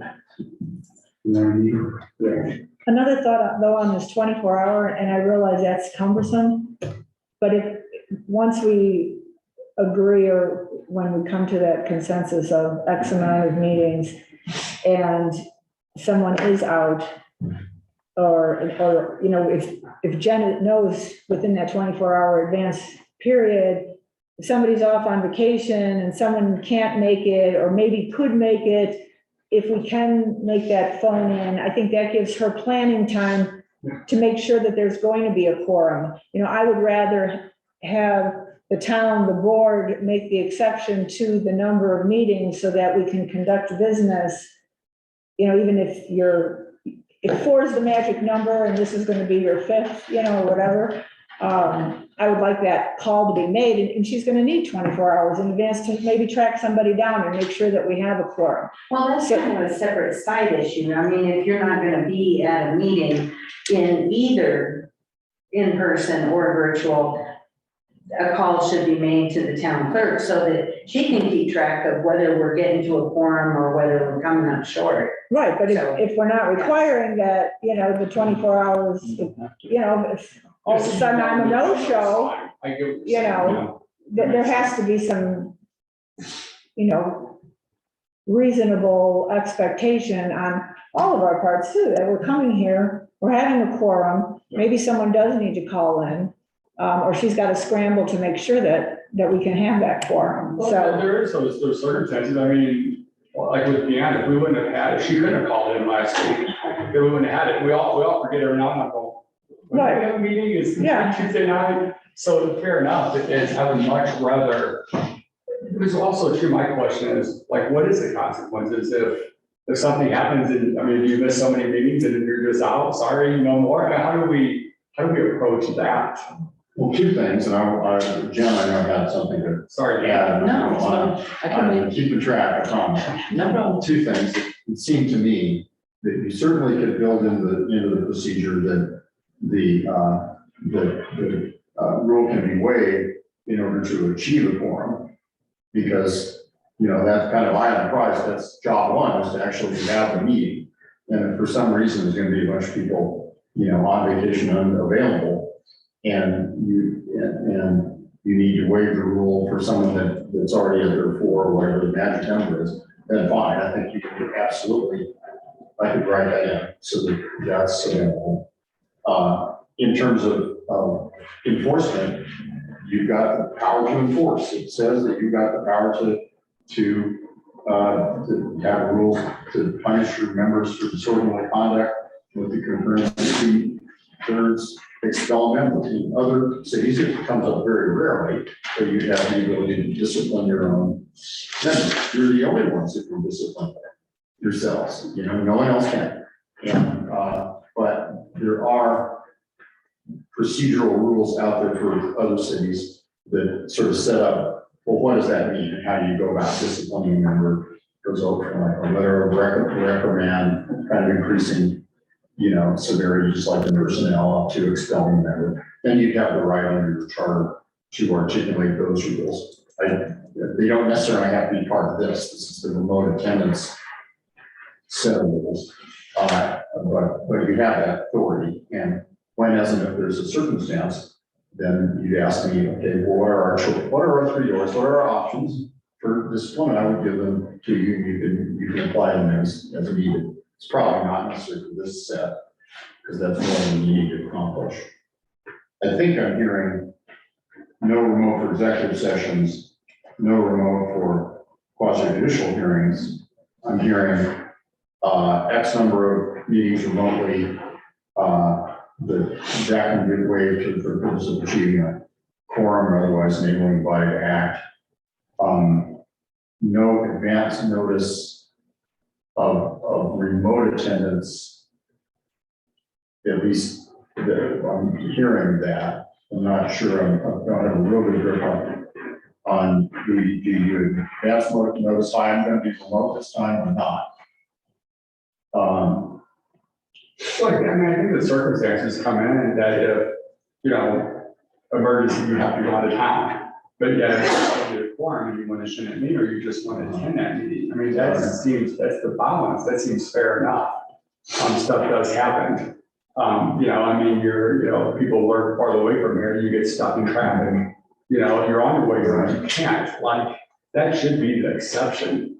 And I think you can make that meeting, but you can make that meeting. I can perceive that you'll have some form of waiver authority, because they're your rules, you can waive, you know, and the board could vote to waive rules at any one time. I guess what I'm trying to drill down on is, there are some cities that say, you gotta let us know always X hours in advance of if you're gonna be remote. That might be a holdover from COVID days when your link is generally available. But hold that thought and let me make sure I get back to Jen. Okay, I just wanted to mention, in case you guys aren't aware, that the link is on the back of every agenda. Yeah. And so, yes, it's an attendance link. Once I see one of you guys on there, I'll promote you to be a panelist. So there is always a way to get into the meeting. That's always published for every single meeting we have. And I just want to also say, since we're talking about it, that I really don't get notice if you guys can't make a meeting. I think you guys contact maybe Rick or Lynette, but it would be helpful to contact me, like they're saying. I don't ever get notice like that. So that would be helpful. I would love that. Let's include that then, yeah. Yeah, I mean, if you guys could tell, I know, you know. And the last thing I just want to say real quick is with Deanne, I don't know if, well, I guess I kind of know because she's never attended an in-person meeting, but I don't want to assume that she's always going to do that. And so therefore, but it has gotten to that point, but it is an assumption and it's a gray area. And I don't know if I need to send her a link or not, but I don't know. It's tricky. Well, the biggest thing too, like trying to do it without, I mean, maybe it is strange, maybe during Corona stuff just kind of magically worked. I still feel like there was a lot of stuff that got missed, you know, during that process, but it was what we had to do. This is the best we have. And it's clearly not great, and we're fighting it every week. I don't know how much more we try to put into that. Well, and you guys are, not to interrupt, but you guys are trying to decide if we're gonna be here, so we don't know to invest in a humongous sound system. I mean, we are doing the best we can. There are a couple little things, maybe we could still get a rug or a sound absorber of some kind, but it seems that most people can hear. And I'll just stop. Yeah. I want every one of you guys to be here because I love seeing you guys. But even at our last meeting, when and Deanna, I appreciate the fact that you called in on your way up the hill and you were having, you know, we were experiencing service issues, but then in just trying to handle that, to conduct a meeting, yeah, the feedback was ridiculous. And, you know, there's a reason perhaps to use a microphone in our meetings, not for the technology aspect, but for the people in the room, even though you're close. But I know, you know, we can go into ADA with that, even in this small room, because that can be an assisted device. But the feedback situation that we had last meeting was brutal. It was tough. So it's not perfect. Okay. Yes, Deanne? Would it be even vaguely logical to, rather than saying, gee, you guys are bad little kids if you don't call in, could we have some situation where if we know something's coming up, we have to call Jen and tell her so that she's got the information, and that should she know somebody's being on vacation that week, it's noted on the agenda. I think that would help, that everybody needs to know everything rather than just Jen knowing who's out of town or whatever's going on. I think that's not bad. I think I heard Jen actually say, Yeah. It's a little haphazard as we approach the meeting day. We're always a little nervous about, well, who's gonna show up, what's up, who's on first, what's on second. So I like that suggestion, honestly, to be a rule of the council, that the board, that you alert the clerk before the meeting, whether you will be there or not. And that really is helpful to her. It's helpful to the staff too. There might be, for example, an agenda item that an individual board member has a particular interest in or was gonna deal with. And we need to know that ahead of time as we put the agenda together, so that maybe that gets deferred to the next meeting for, there are lots of good reasons, I guess, for all of you to be telling Jen ahead of time, I'm gonna be there, I'm not gonna be there.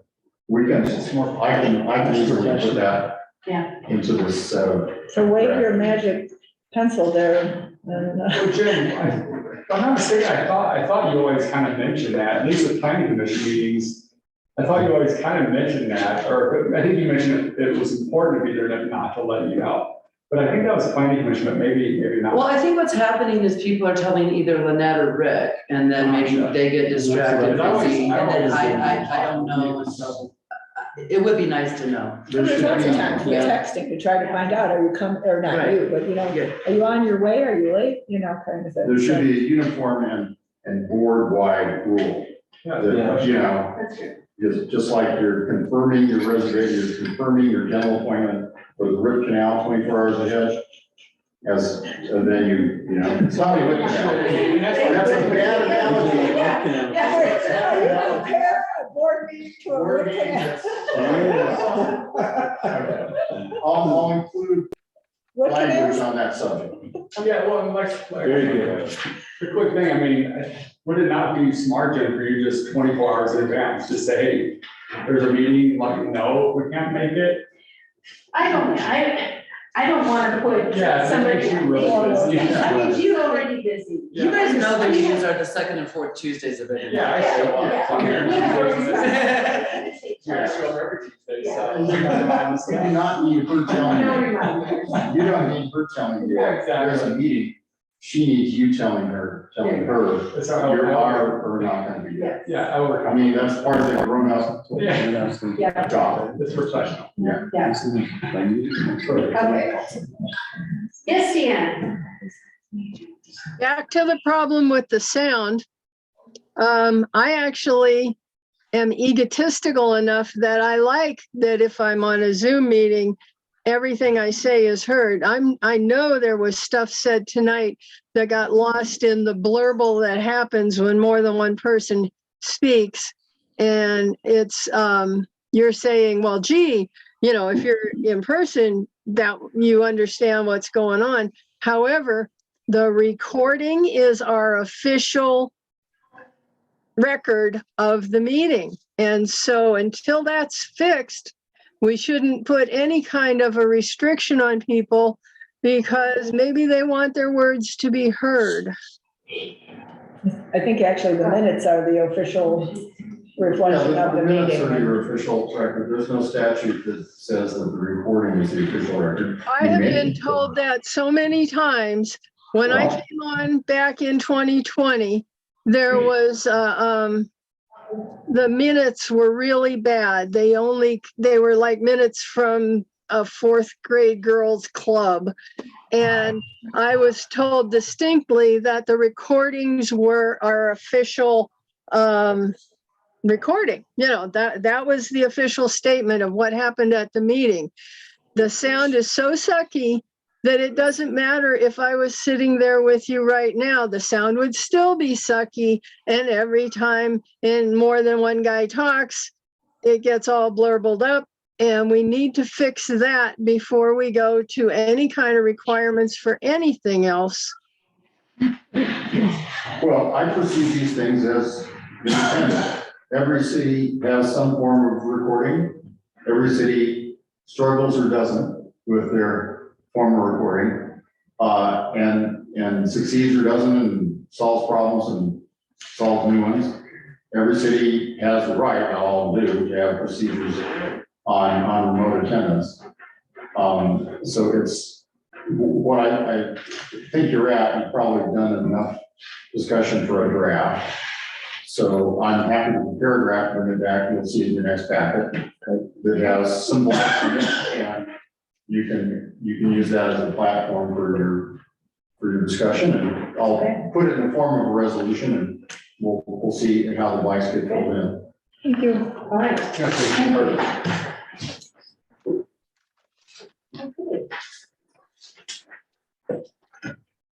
Moving on, town administrator's report. I don't know, was this just informational, the fine schedule order? Yeah. Okay. All right. Before I go into my admin report, does anyone have any questions specifically to address? Okay. I've got a number of things in the packet that I want to include, but I'll just walk through we had a staff meeting today, so a lot of times when I do this, my admin report and things like that, I don't have the latest and greatest, so I want to give you the latest and greatest, because there's a lot that happens from when I do this on Friday to Tuesday. I'll start with just some road improvements. You have heard from Ryan that we did have a water break, so we are working on that. The two solutions for the long-term fix are gonna either be, one's very expensive, that would be $100,000 to fix the service line that actually impacts two homes, or do two service lines. And Ryan is going to be working up a plan of how that's gonna happen. 918 Taos, we removed all the concrete that was broken, where it looks, at one time there was a sidewalk, but it was not at all sidewalk, it was just broken concrete in front of 918 Taos. We removed all the concrete, however, we've added gravel and the gravel is sinking. And so we're trying to figure out what's going on in that area. I don't know if there's water there's a lot of mud, but we're looking into that. And these are interesting challenges that we fall into. On Skyline, there is a culvert at the bottom of the hill that is clogged with rocks and debris. We're gonna be clearing that this week. Because of the clog in that culvert, it's causing the water and the drainage to go into the road, and loose gravel is also carrying with that when it rains heavy. So we're starting there since that's clogged, and then as we go up, we'll continue to monitor to see if that fixes that loose gravel problem that we're having. At the top of the hill, they have dug up the water line, the main water line that was frozen during the winter that on your street had took place. They have put blue insulation down on that pipe to make sure that won't happen. They have, I'm not really sure what the latest, I haven't been on top of the hill, but I believe they've covered they're in the process of covering and putting the dirt back in there. They've trimmed back trees around Hemel House that UPS and the FedEx people were limited to even get there because they were in the way, so that was done. They've been physically cleaning the road on Rose Street to prepare for all the work that's gonna be happening. So they've been cleaning that. Restriping from 15th to the loop is in process. They're gonna restripe the road. Question came up in staff of why don't we do the north side of Argentine? It's because one, funding, we're running out of funds. The second is we're gonna be tearing that road up. And it doesn't make sense to spend $6,000 to $10,000 on something we're tearing up next summer. So that's gonna be, and that is the Argentine North project for those who are here. We're adding sidewalks and a bike path all the way down from 22nd Street to the 15th Street roundabout. We're adding the parking signs, well, we have two, but we're gonna be adding more around, 22nd Street, where we've added boulders and extended the path so people can stop walking in the middle of the street.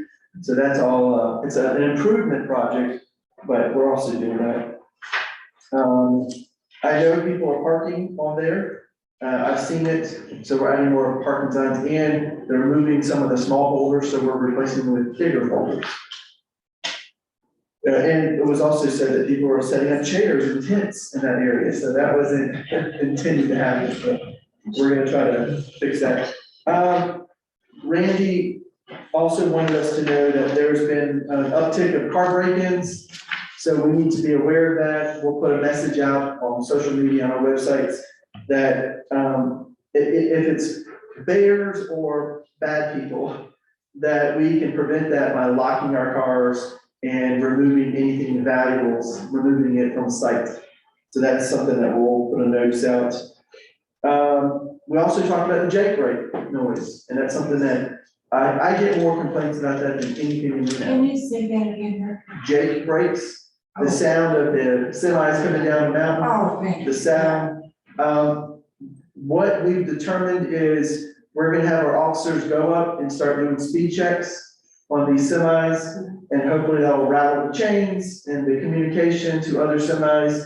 But that's the problem. They're too fast. It's a 45 mile per hour zone in the top, and they're probably at 65, 70. And by the time they hit the Georgetown part, they're putting the J brake on in order to de-accelerate and save their brakes because it's hot. But that's something that we're gonna start doing, and Tim is gonna be, he's gonna be doing a lot of these assignments. I have one quick.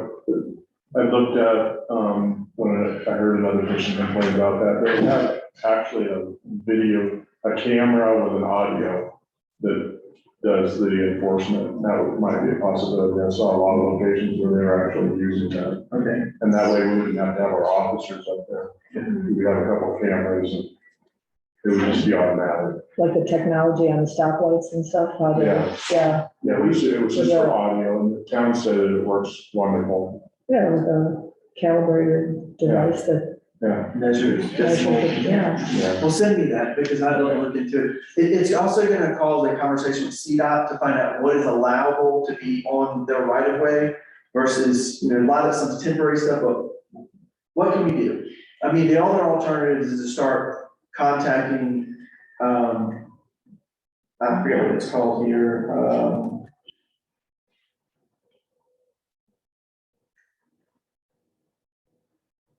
I can't find it. Port. Contacting the port that has to deal with these situations. And we're not ready to do that yet, but I think that's the next step. We're gonna try to do the speed checks first, because that's the issue, if we narrow it down, they're too fast. I've already mentioned that the ESI is currently working on the pins and the bridges. 9th Street water is restored back, thank goodness, because that house is gonna be on the tour and water's been restored. That's a temporary fix, but we'll come back with a real fix. They're still jetting and they've gotten the majority of these manholes jetted. The lead test is at 65% done. I know that's been active on social media and I kind of tried to confirm that, yes, we're still doing that. I think some people were like, who's this coming out? Well, yes, it's legitimate. We've made notifications on water bills, on newsletters. We've put notifications out, but evidently some people are still not there to see it.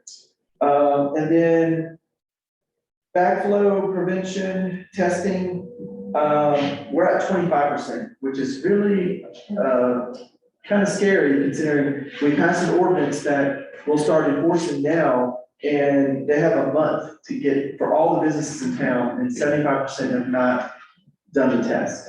So that's where we're on that. Kevin is still working on lots of improvements. He's still on the trail. The truck broke down. The main water truck that he uses broke down, and so we're trying to look at alternatives now. He said the trail is 80% on 22nd Street. The fencing at City Park has been reattached. All the bad areas, he's still looking at some of the other areas for the long-term fix. Fountain is broken, needs fixed, and he thinks he can fix it. Let's see. Dog days of summer, this is something that's probably gonna be brought to the Business Promotions Commission to talk about. But they're 2 weeks out, and one of the things that they're thinking about is possibly moving it to Labor Day and do the Jeep parade thing at the same time, just to make it a big event or bigger event than what it was. But these are to be worked out. So that's just staff updates. As far as what was in your packet, let me just review some of those. The judges wanted to make sure that you guys were aware, they did update their fine schedules, and it was passed, and I had not put it in the packet yet, so we were kind of waiting to do fee schedule at the same time, but since we're not ready for the fee schedule to be updated, reflecting increasing of speed fines in town, but we went ahead to let you know that this is the new judge, or the fees for fines for judges that they approved. Let's see what else. Retreats, we talked about doing the board selecting retreats. I put the email in from Mark Collins. He gave some suggested dates. He's working with multiple municipalities to do training, strategic planning, thinking about our goals in light of, as we're getting ready to walk into budget season, things that are really important for us to be prioritizing. He takes it seriously. I mean, he's been doing this for, he's a previous city administrator, county administrator. He was a professor that taught public administration. He takes it seriously about helping us be the best we can. And it's a 6 to 8 hour session. So it's something that he's gonna, but his suggestion is a Friday night, do a dinner, and then have a Saturday morning, or do an all, like a 6 hour Saturday where we do a breakfast and a lunch. So either a Friday and a Saturday morning, or most of your all day Saturday. So the dates that he has suggested is, try to find one here. Anybody see it? August 18th and 19th and 20th. I thought we had suggested September. Yeah, we wanted to push to September. Oh, okay, I messed up on that. Yeah, because 25th, 26th is our 20-year celebration, and I'm coaching kids on the field at halftime of the Bronco game. Okay, so September. September, please. And look in the months, okay, I'll get back with him. Okay. I'll bring it back. I'm trying to lock it down as soon as possible. So what I may do is just send an email out to everyone and see how that feels. Because I don't want to wait another 2 weeks. The other thing is just code enforcement things, just to keep you posted on what's going on. Many of you have asked me about the rock wall that's on 7th Street in Griffith. I took before and after pictures. So he has moved the rocks, Dwayne Hydrick, he has moved the rocks. He had a crew out there. He moved it roughly about 3 feet. It was 5 feet into the right of way. He's moved it 3 feet back, and you can tell by the pictures. So the first picture, the best picture line, a sighted line of sight, is the fire hydrant. That's actually his property line. So you can kind of tell it's about 5 feet over based on that picture of where the rock wall is. I don't have another picture like that. However, you can tell it's, if you look at the other pictures, this is probably the best one since my Jeep's in that one, you can see my Jeep. That one, it's about 3 feet back. It's still about 2 feet over there. And so he's asking, is that good enough? Are we getting your response? You don't want my response. I know that I was planning commission too. It's like, yes, it's gotta be off the town's property. So here's the issue. The wall needs to be approved by DRC. DRC will not approve it until it gets an encroachment license. because it's encroaching on town right away. So though it has been moved. it's So we still- already denied the encroachment application. We already made our decision, so So I'm asking you to be specific so I can go talk to him. Well, what excuses did he have for not actually moving it off of the town I property? don't think it makes a difference. He applied for an encroachment, we denied it. Right. It's like the I had buck the same stops here. conversation with him on Yeah. planning commission, I'm like, you're on town property. So it doesn't You're even on need to town go to property. DRC for an approval or a permit, or, you know. So from here on, it's still in the right of way. It needs to be moved in the right of way. So that's what I'm gathering from the board. Okay. And the other is just, lack of business licenses that we're working with in order to get these things resolved. There's a way that we can work through this. One of them is Rusty's Garage. There was another company that was doing business in the place, Scorpion Towing. He did not realize that there was no business license there, even though him and the other owner were working together. He has agreed to remove all signage and have the trucks removed, the wrecking trucks. However, Rusty's Garage owner is, I'm just wondering, I mean, if he, you know, getting a business license is not such an onerous thing if he wants to, do work. yeah, Yeah, I know. so. We've contacted them multiple times, we sent letters multiple times, and so this one was a formal code violation letter that we went and approached both of the owners. We did ask Scorpion, I did contact Scorpion and ask them if they wanted a business license, and then they never called back or anything. Yeah, and so he is not planning on getting a business license at this point, so he's just gonna remove his trucks. Fine, then it came to the interaction with the owner of Rusty's Garage. He is not planning to get a business license as well. He is still staying on the site. He's only fixing his cars and his friend's cars. But he's not charging any money, so he's not doing business. He's just using it as a hobby. He is planning to be leaving the site completely December 31st and taking all his vehicles with him. And so that's where we are on that. If he continues to practice, he will have to get a business license. He will not allow to be parked his cars that are abandoned in front because that's a violation of the right-of-way parking. He cannot store cars.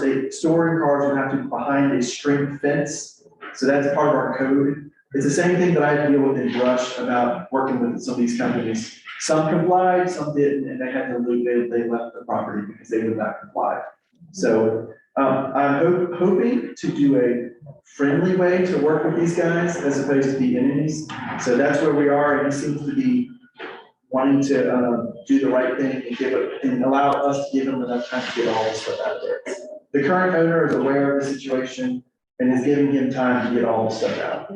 So if he's leaving, He will take down all signage as well. if he's leaving the cars on the property until December 31st, if that agreement is made, you know, for him to comply, can the ones that are in the right of way be moved so they are, because we enforced that right of way with an owner of a different business, and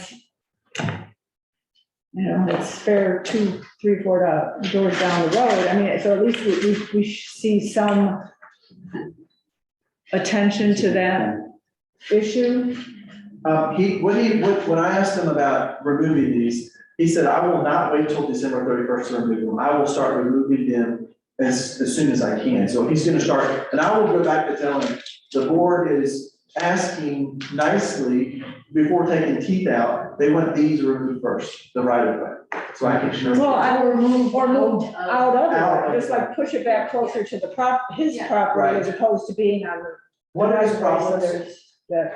one of his problems that he brought to my attention was, the gas pumps or storage tanks, the gas storage tanks for the Market gas station are actually on his property. And they did not move the lines closer because of the cost. So trucks still come over, in fact, I saw it yesterday, a gas petroleum truck goes all the way to the end and then has to fill those storage tanks. If he moves them, then it blocks that view, that exit. So that's one of the reasons why. he has- Maybe moves them more between mothers and his, the side area as opposed to And just. that's a good point. I don't know, I mean, I just, if, let's work together and compromise and say, okay, you've got time to move them, we know that doesn't happen overnight. And I'm gonna be monitoring them, and making sure that he's moving, showing progress, because if he doesn't show progress, then we're gonna switch gears. Okay. So, and the other thing too is, it's been brought to my attention that the Clear Creek Drive that's beside Ed Hoover's house, is being filled with material and boulders. And I showed you a map. It actually looks like it's a right of way of the town. And so this is something I've not had time to look at, but it's on my attention now, on my radar, and I will be contacting him, but I wanted you to be aware, this one's been made to be a little tough. I mentioned some pushback on this one, so that's what I had. All right, anybody else have anything? Yes, Deanne? The, what is it called?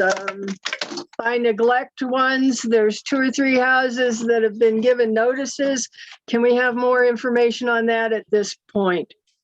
Yeah, so the one that's beside Lynette's, it's the one that's in pretty bad condition. That one is, I believe the owner is Kosky. He has reached out to me and is gonna be in town this next week, and so we're gonna try to connect and walk the property to make sure he understands exactly what needs to be fixed. So that's supposed to happen. I've not gotten in touch with the other owner. He tore down the old hospital part that used to be attached to there without going through anybody here, not through DRC, not through any of that. And I would be very cautious about what he agrees to or doesn't agree to, because he's already got a track record of doing it first and then worrying about apologizing. That's actually not correct. The town did intervene and insisted that it needed to be either strengthened or torn down. And that's when we put in that fund that addresses historic properties that are being neglected. That's how long that's been in effect. So he didn't just take that down without town knowledge. He was instructed to do that. Is my understanding that some of the architectural trim that was interesting on that structure in particular was preserved. So by the company that took the structure down, but so I don't know what's going to happen with that, but the town did actually take action there. Yes. Thank you for correcting me. I didn't know that part. However, that piece was historically important. I mean, Corbin's grandmother was born there, and I don't want us to lose any more historic anything if we can help it. Understand. So. Cool, and then, the old trading post, but it's also called something else. Like Crazy. That I will also open up this. It's Pandora's box. I'll let you know. The one on the corner of Taos and 7th, is that what you're talking about? No, the one that's in Argentine across from the market. Oh, the crazy horse, okay. No, I'll be starting to look at that one too. That one is signage that needs to be removed. It's not a legit business, the signage has to be taken down, so we're gonna start there. Okay. The one on the corner of Taos and Seventh this last weekend, somebody was there doing some work, just so you know if they didn't get in touch with you. No garage? Well, now that Jen's back, I'm so excited. We can breathe. We'll look into that. Yes. Okay, anything else? I move to adjourn. Second. Okay, it's been moved to adjourn, all and seconded, all in favor say aye. Any opposed? Marvelous, it's 7:52 PM, and thank you all. Marvelous. Marvelous, darling, marvelous. Yes.